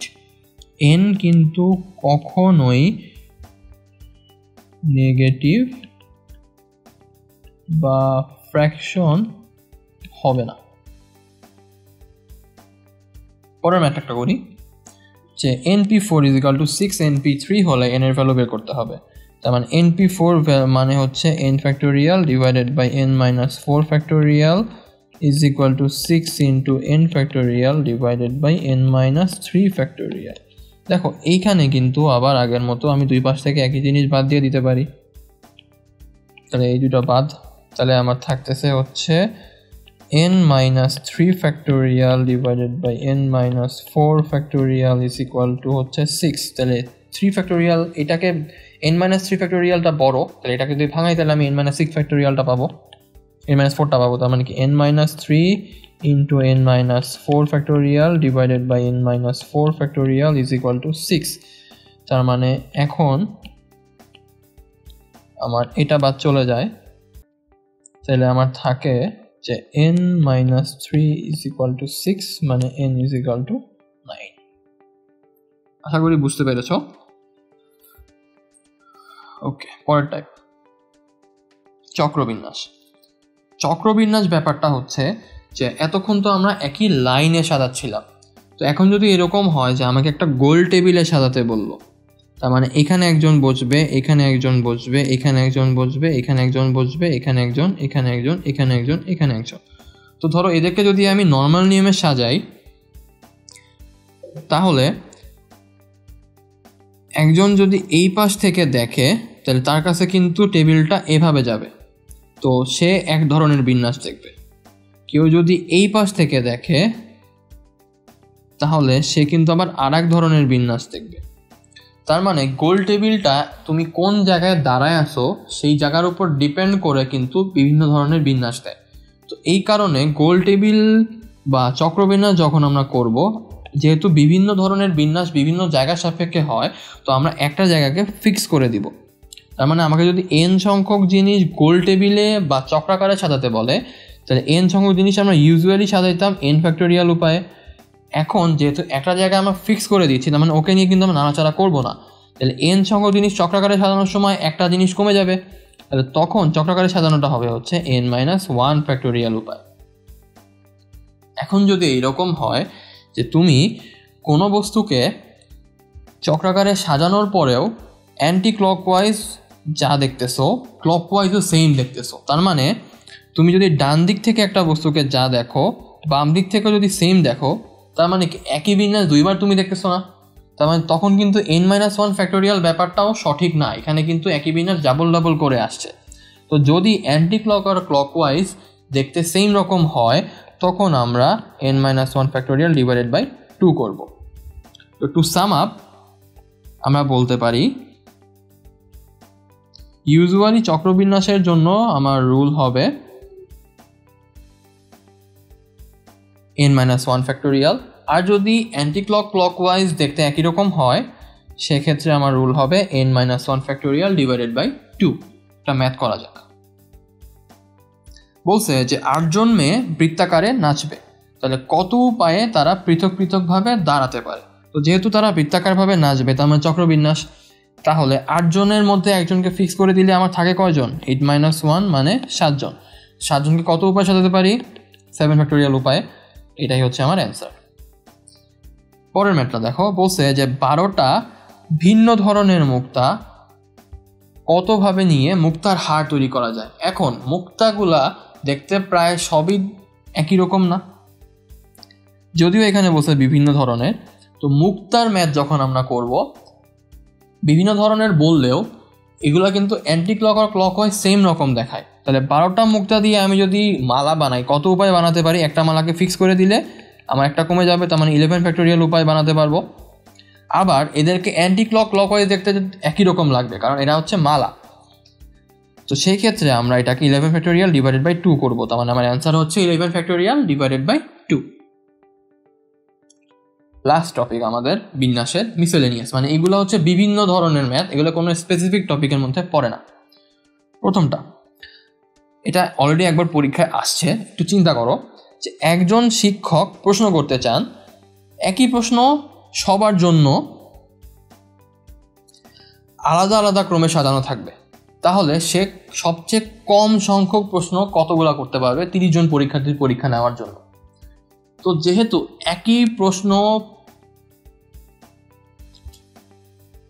এক একজনের বিভিন্ন নাম্বারে থাকবে, দ্যাট মিনস আমি যদি প্রশ্নগুলোকে শাফেল করি, তাহলে শাফেল করলে আমার এক একটা সেট হবে। তো একটা সেট ইজ ইকুয়াল টু হচ্ছে আমার একজন শিক্ষার্থী। তো প্রশ্নগুলোকে আমি শাফেল করব, তাহলে আমার প্রশ্নগুলোকে শাফেল করলে যতগুলো সেট হবে সেই সেট সংখ্যাগুলো আমার 30 জন মিনিমাম হইতে হবে, তাই না? তাইলে আমি ধরো প্রশ্ন বানাইলাম n সংখ্যক, তাহলে n সংখ্যক জিনিসকে যদি আমি শাফেল করি মানে সাজাই, তাহলে কত উপায় সাজাতে পারি? n ফ্যাক্টোরিয়াল উপায় সাজাতে পারি। তাহলে n ফ্যাক্টোরিয়ালটা আমার কি হইতে হবে? 30-এর থেকে বড় বা 30-এর সমান হইতে হবে, কারণ আমাকে মিনিমাম কোশ্চেন বানাইতে হবে। তার মানে n ফ্যাক্টোরিয়ালটা হইতে হবে হয় 30 থেকে বড় বা 30-এর সমান। তার মানে n factorial is greater or equal 30। এখন আমরা ট্রায়াল এন্ড এরর করব। 1 ফ্যাক্টোরিয়ালের ভ্যালু হচ্ছে 1, 2 ফ্যাক্টোরিয়ালের ভ্যালু হচ্ছে 2, 3 ফ্যাক্টোরিয়ালের ভ্যালু হচ্ছে 6, 4 ফ্যাক্টোরিয়ালের ভ্যালু হচ্ছে 24, 5 ফ্যাক্টোরিয়ালের ভ্যালু হচ্ছে 120। তো সমান বা 30-এর থেকে বড় কিন্তু মিনিমাম। তার মানে 24 আমি নিতে পারবো না, কারণ 30-এর থেকে ছোট হয়ে যাচ্ছে। তাইলে আমি নিতে পারবো কাকে? 5 ফ্যাক্টোরিয়ালকে। তাহলে 5 ফ্যাক্টোরিয়াল 30-এর থেকে বড়, এটা ক্রাইটেরিয়া স্যাটিসফাই করতেছে। তার মানে আমার মিনিমাম কয়টা প্রশ্ন করতে হবে? 5টা প্রশ্ন করতে হবে। আশা করি ম্যাথটা তোমরা বুঝতে পেরেছ। কারণ এখানে হচ্ছে 5 ফ্যাক্টোরিয়াল মানে আমি সেটের সংখ্যা বোঝাচ্ছি, যে 5টা প্রশ্ন করে শাফেল করলে আমার সেট হবে কয়টা? 120টা। 120টা সেট দিয়ে আমি 30 জনকে তো অবভিয়াসলি পরীক্ষা নিতে পারবো। এখানে 120 কিন্তু আমার সেট সংখ্যা, যে কতগুলা কোয়েশ্চেনের সেট হবে। তো আমার মিনিমাম লাগবে কিন্তু 30 সেট কোয়েশ্চেন। তাহলে 120টা সেটের মধ্যে অবভিয়াসলি 30 সেট কোয়েশ্চেন তো আমার থাকবেই। এই কারণে অ্যান্সারটা হচ্ছে 5, যে সে মিনিমাম 5টা কোয়েশ্চেন করলে সে মিনিমাম 5টা কোয়েশ্চেন করলে 120টা সেট বানিয়ে 30 জনের পরীক্ষা নিতে পারবে। পরের ম্যাথ।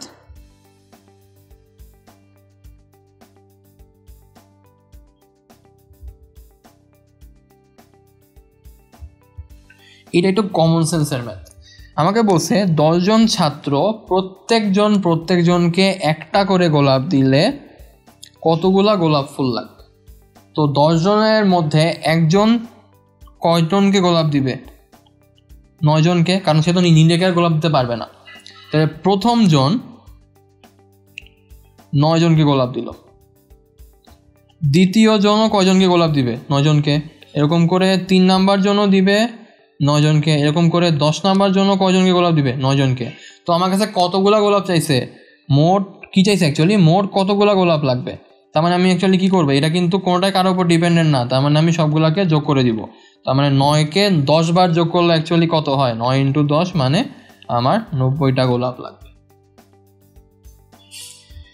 এটা গণনার যোজন ব্যাধির মধ্যে পড়ে, মানে একদম বেসিক। মানে তুমি বিন্যাস সমাবেশে ম্যাথ করার সময় সবসময় যে সূত্রের মধ্যে পড়বে তা কিন্তু না, তোমাকে মাঝে মাঝে কিন্তু আউট অফ দ্য বক্স কিছু ম্যাথ দিবে। এটা কিন্তু পরীক্ষায় আসছে একবার, এটাও একবার পরীক্ষায় আসছে। এই সবগুলো হচ্ছে আউট অফ দ্য বক্স চিন্তার জন্য।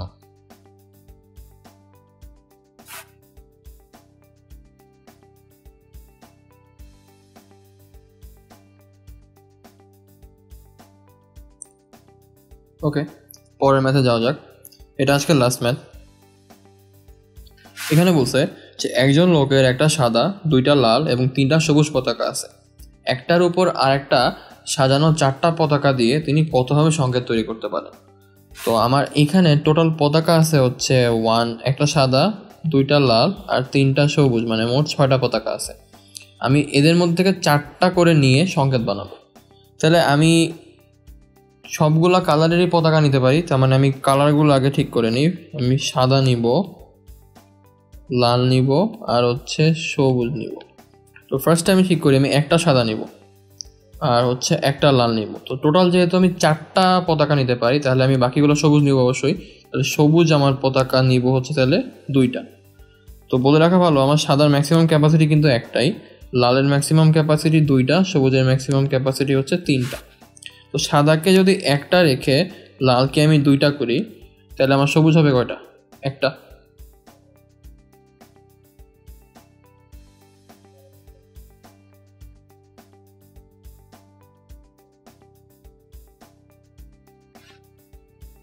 আবার আমি সাদাকে নিলাম একটা, লাল নিলাম 0 আর সবুজ নিলাম, তা নিতে হবে তাহলে কয়টা? 3টা। সেম ওয়েতে আমি ধরো সাদা এবার আমি নিবই না, 0। তাহলে লাল আমার নিতে হবে 2টা, সবুজ নিতে হবে 2টা। আবার যদি সাদা একটাও না নেই, লাল যদি আমি এখান থেকে 2টার জায়গায় একটা নেই, তাহলে বাকিগুলো আমার কি নেওয়া লাগবে? সবুজ। তাহলে সবুজ নিতে হবে কয়টা? 3টা। আর কি কোনো পসিবল ওয়ে আছে? না। তাহলে এখন আমি সাজাই। তো আমি প্রত্যেকবারই কি 4টা পতাকা নিয়ে বিন্যাস করব। তাহলে 4টা পতাকা নিয়ে যদি প্রত্যেকবারই আমি বিন্যাস করি তাহলে কত উপায় বিন্যাস করতে পারি? 4 ফ্যাক্টোরিয়াল উপায়। এখন এইখানে রিপিট আছে কি? সবুজ পতাকা 2টা নিছি না, তাহলে ডিভাইডেড বাই 2 ফ্যাক্টোরিয়াল। সেকেন্ড লাইনে দেখো এটাও কিন্তু 4 ফ্যাক্টোরিয়াল, কারণ 4টা নিতেছি। আর এখানে লাল পতাকা 2টা নিছি, তার মানে ডিভাইডেড বাই আসবে আমার 2 ফ্যাক্টোরিয়াল। থার্ড লাইনে আমি আবার 4টা সাজাচ্ছি 4 ফ্যাক্টোরিয়াল, রিপিট আসবে আবার 3টা সবুজ, তার মানে ডিভাইডেড বাই 3 ফ্যাক্টোরিয়াল। ফোর্থ লাইনে 4 ফ্যাক্টোরিয়াল ডিভাইডেড বাই, দেখো 2টা সবুজ রিপিট 2টা লাল রিপিট, তাহলে divided by 2 factorial into 2 factorial. আর লাস্টের লাইনে হচ্ছে 4 ফ্যাক্টোরিয়াল ডিভাইডেড বাই 3 ফ্যাক্টোরিয়াল। তাহলে আমি টোটাল কতগুলো সংকেত তৈরি করতে পারি? ইজ ইকুয়াল টু হচ্ছে 4 ফ্যাক্টোরিয়াল মানে 24 divided by 2, 24 divided by 2, 24 divided by 6, 24 divided by 2 into 2, 24 divided by 6. 24 divided by 2 মানে 12, 12, 4, 6,